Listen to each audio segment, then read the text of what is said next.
And welcome back to Forbes Sports Money. AC Milan director Giorgio Furlani has had a lot on his plate since Elliott Management acquired the storied soccer club 4 years ago. He's had to formulate a new business plan to get AC Milan back on track financially after their previous owner left the club in massive debt. From dealing with stadium rights and tournament bans, Furlani sat down with Michael to discuss a rather interesting 4 years.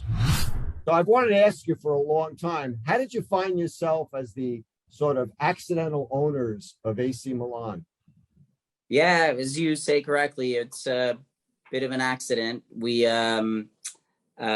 first lent money in the context of a transition of ownership. The Berlusconi family had owned the club for 30 years with great results.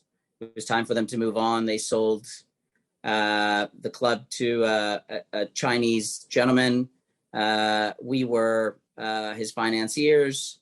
After sort of a year of being owner, the club ended up with sort of financial difficulties, and sort of we had to step in to sort of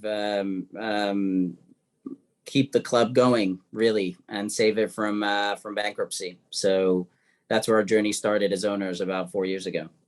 AC Milan is one of the great brands in European soccer, but at the same time, towards the end of Berlusconi's reign, financially, it was a mess. In particular, I'm thinking about, player spending was huge relative to revenue. It was very difficult trying to figure out what the finances were, a lot of debt. How did you come up with a business plan to straighten everything out? Yeah, so look, our plan had very clear kind of prongs. Number one, ultimately, this was a football or soccer project. So the soccer had to be good. That's the content that the business produces. AC Milan for many years hadn't been good and had failed to reach the Champions League, which is the tournament that you want to be in Europe to really develop your brand. So we had to fix that part. The squad costs, as you pointed out, were too high. And so we kind of had to achieve with improving the sporting performance, with B, which was doing it while reducing the cost. So obviously the two things generally don't go together. 3, we had to develop the business. AC Milan hadn't really transformed like many other successful brands in soccer into a media and entertainment business. And so we really had to transform the management team and the personnel on the business side. We started by hiring the person who we thought was going to be the best business to lead this change, Ivan Gazidis, who had been at Arsenal before, and then another number of highly talented executives from the world of football, the world of consumer goods, entertainment, et cetera, et cetera. And we really needed that leadership and that, working on the business, not just on what's on the pitch or field. We also, the final piece, which is something we progressed some, but we're still working on, is the stadium project. So AC Milan today plays with Inter in a stadium in which, every Milanese has great memories, including myself, which is San Siro, but is unfortunately unequipped to move AC Milan forward. And so we have been working on a project to have a new stadium, which we hope will be the best or one of the best stadiums in European soccer. The politics of getting a new stadium in Italy are extremely challenging. How were you able to work that through and get to the point now where you're very close to getting an agreement to build a new stadium? Yeah, you're right on that. If you look at all of Italy, various clubs have struggled to get stadium projects off the ground. There are various clubs and ownership groups that want to, understand the importance of having a new stadium, and it's relevant for the various club and for the league as a whole that clubs have new modern stadiums. The red tape, the bureaucracy you pick the word, have been problematic for many.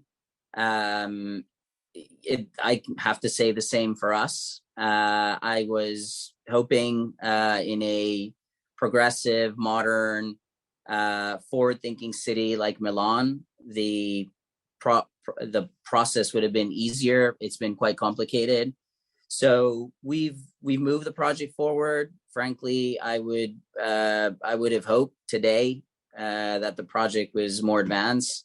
It isn't, but we've progressed it, and we'll keep on pushing.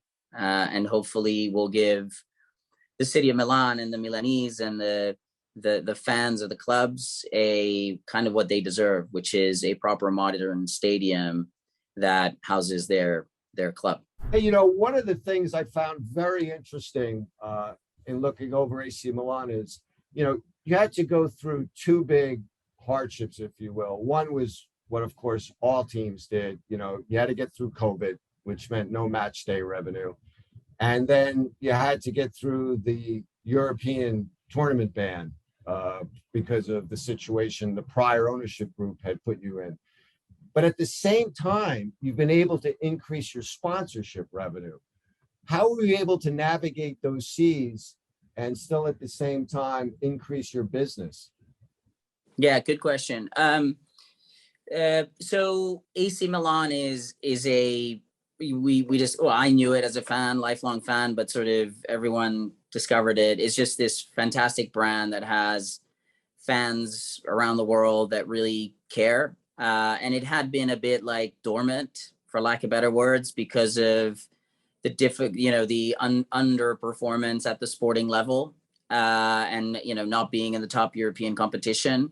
If you have that, so disappointing if you want content or sporting performance, and you also don't have a business and people that are able to sell and monetize that brand, then you're going to go nowhere. So really, we needed to add both those things. A, the sporting performance, yes, to kind of reignite the passion for the brand, but B, like proper management on the commercial side to really be able, once the sporting performance was kicking in, to kind of monetize the brand. So look, the increase in revenue really is a combination of both those things. You cannot say it's one or the other. It has to be both.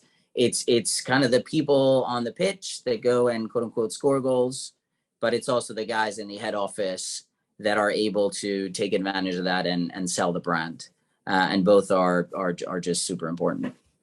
Yeah, and it's even trickier in European soccer than it is, say, in most of the team sports and leagues in the United States, because the deals, whether they be on the commercial side or the broadcasting side, tend to be for shorter time periods. A lot of the kit deals or jersey deals are 3 years or 4 years.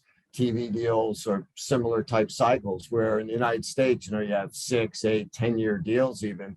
So if your performance isn't up to par, or you happen to be in a downturn at the wrong time, right before one of your partnerships ends in European soccer, you could be in a lot of trouble. Yeah, look, you can have a period in which you're losing broadcast money because you don't qualify for the right European competition. You use domestic broadcast money because you're not doing well, and part of that money is sort of indexed to where you end up in the league. You can, at the same time, have renewals that you have to go through with those big commercial contracts, and if they happen at the wrong period of time, it's not great. And yeah, you can be in some kind of nasty, vicious cycle. The reverse is true as well, though, and we're probably benefiting from that, or certainly benefiting from that, which is if you manage to get sort of the football into shape, and again in a sustainable way. That, in my view, the trick is you need to win or have some degree of success, but not at all costs, because otherwise it's all eaten away. But if you get the performance, then you can sort of reset those contracts, and we're in that journey. And look, we're kind of at the beginning of that journey. If you look at AC Milan as a brand over a 40-year kind of history, it belongs in the same kind of conversation with Real Madrid or Barcelona or Bayern Munich, etc. The big sort of continental European clubs, and it just fell on this sort of 5 to 8 year period of difficulty and sort of losing relevance. But there's no explanation in the long term